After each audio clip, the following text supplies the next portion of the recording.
Is your biggest challenge with getting healthy that you feel like you don't have enough time? Is it that you're constantly going and by the time you actually have a break, you're too tired to do the things that you actually want to do for your health and well-being? If that's where you're at, we completely understand. And today we want to teach you not how to get more time, but how to make the most of the time that you do have. That's going to be our focus today and what we're going to teach you. Yeah, and our goal is to really show you how to be the master of your time so you can be in better health, you have better work-life balance, you can create better results for yourself and your business, your well-being, and for your family, and more importantly, you have a better way to live, right? Because our time is our most valuable resource, and if we feel like we can't manage it, we feel like we can't control it, then that shows us that we have a lack of focus, we have a lack of energy, and we're not really going to be living the life that we want.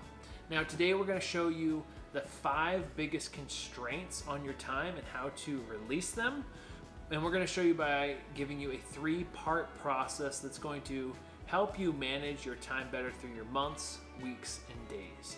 My name is Brian Pickowicz. And I'm Lindsey Rago. And we are the head coaches of the Fitness Project, where we help business owners and career-driven professionals get healthy and learn how to take care of themselves again so they can be better leaders for their business, their career, and their families. Now, as we dive in, it's really important to understand what the challenge with our time is. We start to look at time and say, I just need more of it, right? It's easy to get in that habit of saying, I need more time. I don't have enough time. If there's just a few more hours in the day. But the truth is that we're never going to get enough time. We're never going to have more of it, right? It's the one resource that is consistent amongst all of our lives. And so when we talk about not having enough time, we have to look at what the root causes. What is the root problem that we have to address? Because not having enough time is more of a symptom. It's a symptom of a deeper problem. It's kind of like someone who says, I'm a stress eater. So I need to, instead of having Oreos at the house, I need to start putting carrots and celery. It's like, yes, that might be a helpful solution to the symptom, which is the stress eating, the behavior at the end. But realistically, when we drill down into it, the problem is you don't know how to manage your stress. You don't know how to manage your emotions without the food. And if we don't address how you manage stress, the carrots and the celery are only going to be a momentary fix. It's just like when we talk about time. If we don't address our focus, our energy, our beliefs, some of the different areas that we're going to talk about in a moment, then whatever we put in as a system, right, whatever we decide to change, it's only going to be momentary. But if we can look at the constraints and we can look at the deeper rooted problems, we can start to put changes in place, and that's going to make the world of difference for the long-term results we want. We like to break it down to 5 different constraints that will make you feel like you don't have any more time to give. If we can figure out the strongest constraint, that's where we want to start. You might resonate with all of these, but note, just look for the one that's the strongest or the most obvious to you, and then we can take it from there. The first constraint on your time that makes you feel pressed for time might be your system for managing it. If you don't have a great system for managing your time, then you're probably flying by the seat of your pants, and it's really hard to give yourself time to take care of you when that is the case. Because most of the time when you are flying by the seat of your pants, you're just hoping that when you have some free time, you're going to have the motivation and you're just going to get a workout in. Wishful thinking doesn't get you very far, and it certainly doesn't give you consistency when it comes to fitness and health goals or taking care of yourself, right? You and I probably both know this logically, but we say we don't have time rather than really looking at the system that we're using to manage our time. Second constraint might be this sense of pride that you have to be the one to do everything on your calendar, on your plate, on your to-do list, etc. If you feel like you're the only one who can take all of these actions, you're putting yourself between a rock and a hard place. Really, I should say between a rock and an endless to-do list. Yeah. Right? Because really what we need there is probably the skill of delegation. We probably need to learn how to ask for help, how to take things off of our plate, or how to assess what are the things that are really important for me to do versus things that I can probably hand off to somebody else or ask for help with. Third, you might have a constraint around your beliefs. You might have limiting beliefs about how much time you actually need to take care of yourself. I see a lot of people fall into the belief that they need to work out 6 days a week for 60 to 90 minutes a day in order for it to, quote, work, unquote. The truth is that you might most people only need 2 to 4 days at most of training per week to feel great and to get great results. So if you have that limiting belief that you need to work out all the time, you're probably telling yourself that 2 workouts a week don't even matter. So why try, right? That's a constraint. Then you might also have a constraint on your energy. That's number 4. You might have time. You have 3 hours at the end of the day that you could do something with, but you're either so unhealthy or you're not sleeping and you're just exhausted, right? Or you're stressed out to the max and you don't want to do anything at the end of the day. So that energy, that motivation is the constraint. But the challenge is all the things that you want to do would give you the energy back, right? So there's some adjustments to be made there. Lastly, the 5th constraint might be a constraint on your focus. If you have time, but you're not getting much done, then you are probably distracted. There's a lot of different things that we could quantify there. But one thing that I see a lot and that I've experienced myself is falling victim to Parkinson's law, which means I give myself all day to do this task, therefore it takes me all day. Where in reality, if I were to just fully focus, that one project or task probably would have only taken me 30 minutes. But because I told myself I had all day, I took all day. That is basically Parkinson's law. So those are the big 5 constraints. So look at those and say, okay, which one is most likely me of those 5? Put your mind there as we go into systems. Because again, we have to assess the constraint before we build the new system for time management. Yeah, a lot of those things were really areas where we want to optimize our bandwidth, right? The system might be functioning for the time being or functioning to get us to this point, but now that we have more responsibilities, we have to change it, right? Now that we're not executing the way we used to, we need to change it, right? The beliefs need to change. The way we manage our energy needs to change. A simple way of thinking about how we fuel our body might need to change. There's these different areas that we need to change, but it's really time management is bandwidth management too, right? And so one of the things that we want to do in order to start breaking this down into an area that we can start to optimize our bandwidth is look at the core areas that we need to start managing, right? Because confusion is relieved by having clarity. So when we're confused or overwhelmed, it's oftentimes the case that we don't have clarity on our results. We don't know what's important. We don't have a hierarchy.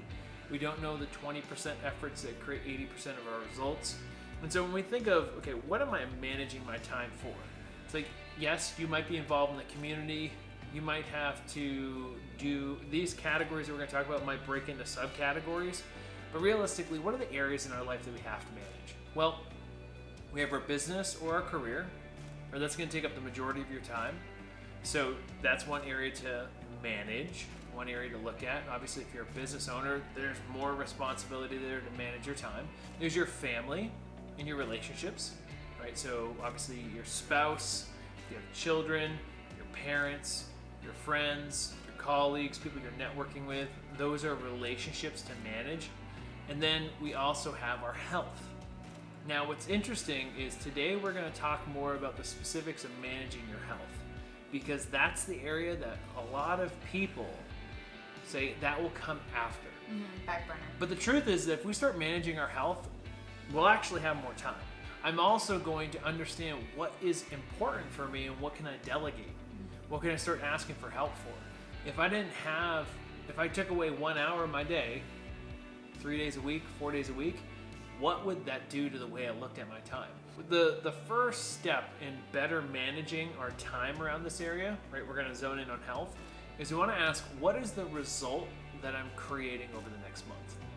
Right? And that might be a change in my body, that's something tangible. It might be something that is quantifiable, like I want to have more energy, or I want to consistently work out to get stronger. I want to train for my half marathon or my 5K. I want to optimize my sleep, right? Like there could be these little results that we're quantifying, but I want to define the target. If I can define the monthly target, then I can break it down into its subcategories. When you said physical goal, that could mean weight loss goal, it could mean body fat loss, it could be something that's fitting into strength, a pair of pants. Yeah, losing a pant size, what have you. So figure out your result for the month is always first. Always start with results. We see so many people, and we've been there too in the past. We see so many people start with the action items that they need to do without actually thinking of the result first. And this is such a constraint because you start thinking that you have to do 20 things to create a result, when in reality, if you focused on the result first and then said, what's actually most impactful to create that, you'll see that you actually have to do a lot less than you think you do. When you think of optimizing the result, it could be something as simple as I want to optimize my hormones. I want to optimize my energy. I want to be consistent with my sleep cycle. Those aren't tasks. Those are also results that you're looking at. So when we talk about results, sometimes with fitness, it's like, oh, well, if it's not a scale victory, if I'm not doing something like running a half marathon, it's like, then how do I quantify it? So you might be able to pin it down with something that's more of a general health goal too. Totally. But define what result is most important to you. If you got to the end of the month and you achieved this, you would say, wow, I'm so proud of myself for doing that. Next, you need to create a weekly roadmap. This is something where you don't have to create 4 different roadmaps 4 weeks of the month, but each week at a time for your fitness and health specifically. So when you have your full result for the month, then you can look at, okay, well, how many workouts a week am I really going to aim for here? When do I need to be meal planning or sit down to figure out when I'm going to eat this week? Do I need to prep my food? Am I going to need to create space to track my food or to even schedule time to eat my food? I have meals specced out every single day for 15 minutes, breakfast, lunch, and dinner on my calendar. Otherwise, I will not eat or it will be all over the place. Not the food, the timing of the food. Timing. And then maybe when am I going to be eating meals out? Just so that you're aware of when those things are coming up and what you do and don't have to plan for. And lastly, when do you need to sleep? Very few people schedule out their sleep, and therefore they end up going to bed and only getting 5 hours of sleep or 6.5, or it's an awkward period of time. So they're just not planning ahead, and then they're exhausted, right? So those few things are going to create your weekly roadmap. There might be other things that you work in there, but as coaches who have worked with over 1,000 clients at this point, those are pretty much the big 5 that your weekly roadmap breaks down to. When are you going to work out? When are you going to plan out your meals or prep some food or order groceries? When are you going to track or eat your food? When are your meals out and how are you preparing for those? And when are you sleeping? That's usually enough to create a weekly roadmap. And so once you have your roadmap of everything you need to do, think of this as your to-do list or your checklist. Then you want to go into a digital calendar and start scheduling it. Schedule it like a doctor's appointment with yourself. Schedule it like an appointment with someone you care about. Because you are the most important person to care about in your life. If you're not there, then no one can enjoy your experience, right? So if we're not taking care of you, then all the other things you're supposed to be doing are not going to work long term. So we want to be able to set up our Google Calendar and an Outlook calendar, whatever digital calendar you want to use, and just start scheduling in the workouts. Schedule in when you're going to go to lunch. If you know you're going to have lunch with a colleague, schedule that in. If you know you're planning on having breakfast in the morning, schedule that in. And these can be small 30-minute time blocks. Or 15-minute time blocks. Yeah, whatever it is that you're going to be committed to. And you can also schedule wind down times. And when are you getting off your phone? When do you plan on going to sleep? What is the amount of time that you're going to have for sleep, for rest? These are simple little ways to start to optimize your time. Because what happens is once I schedule in my workouts, I can then optimize my career or my business. I can chunk those other things in. But what we're really trying to do is create the 20% efforts that create 80% of the results. If you put your time in for yourself first, you're less likely to not show up to do it. And then, like I said, you can schedule in, hey, I know that I have to pick up the kids from soccer practice, or I know on Thursdays we go out with these friends. I can also put those in, but I want to take what's in my mind and put it on paper or ideally on a digital calendar. And what that's going to do is it's going to optimize for my mental bandwidth. Think about all the time you spend thinking about things. If I can put it in a place where I can see what's happening, I don't have to waste all that mental energy on my memory or the responsibilities or even a checklist. I can see it's all here, and then I can manage it daily. The reason that the digital calendar is so important and why I'm going to harp on this is because one of the biggest challenges that I see professionals and business owners hit is the lack of flexibility. Being stiff with their calendar or stiff with their commitments. If they've made a commitment and let's say they sleep in, they were planning to work out at 7 a.m. and they woke up at 6:45 and they didn't get to it, then they throw the whole workout away. Having a digital calendar allows you to actually be flexible because you can just drag and drop things. I know it sounds simple and small, but it truly does make a difference for your mindset and your ability to be flexible. Digital calendar, and yes, look at it daily. Every day when you wake up, you should be looking at that calendar. As you go through the day, start moving things around so that it actually flexes appropriately. And that way you can see your time and make it tangible. It makes a huge difference. So with that said, in summary, if we're looking at this 3-part framework to manage your time, first, always start with results for the month.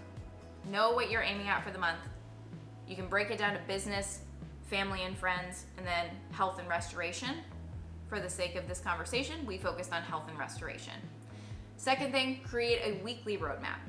Do this for yourself once a week, every week, which means workouts, meal planning or prep, tracking or eating food, meals out with friends, sleep. Have those 5 things all mapped out and then make it real by scheduling it. That's the third part. Schedule it in your digital calendar, get accustomed to using it daily. And as you start to get into this process, understand that time management is genuinely a skill to build. We are not born knowing how to manage our time. It's not a part of our human experience. It's something that we've structured and created as civilized humans. So give yourself the space and the mental capacity to learn it and embrace that learning curve, because it's going to make you feel like you have so much more time and so much more bandwidth to do the things that matter most to you, including taking care of yourself. Love it. Yeah, I couldn't agree more. And so we hope this is helpful. We hope this is valuable. If you love this little teaching, then please love this video. Please like this podcast and leave us a comment below and let us know what your biggest takeaway is. Consider subscribing to the podcast either on Apple or if you're on YouTube, obviously hit that subscribe button. And thank you so much for being a part of this little community that we're building. We hope this was helpful. We hope you're healthier because of it. And we hope that you go out and conquer your day. Cheers. Cheers. Thank you.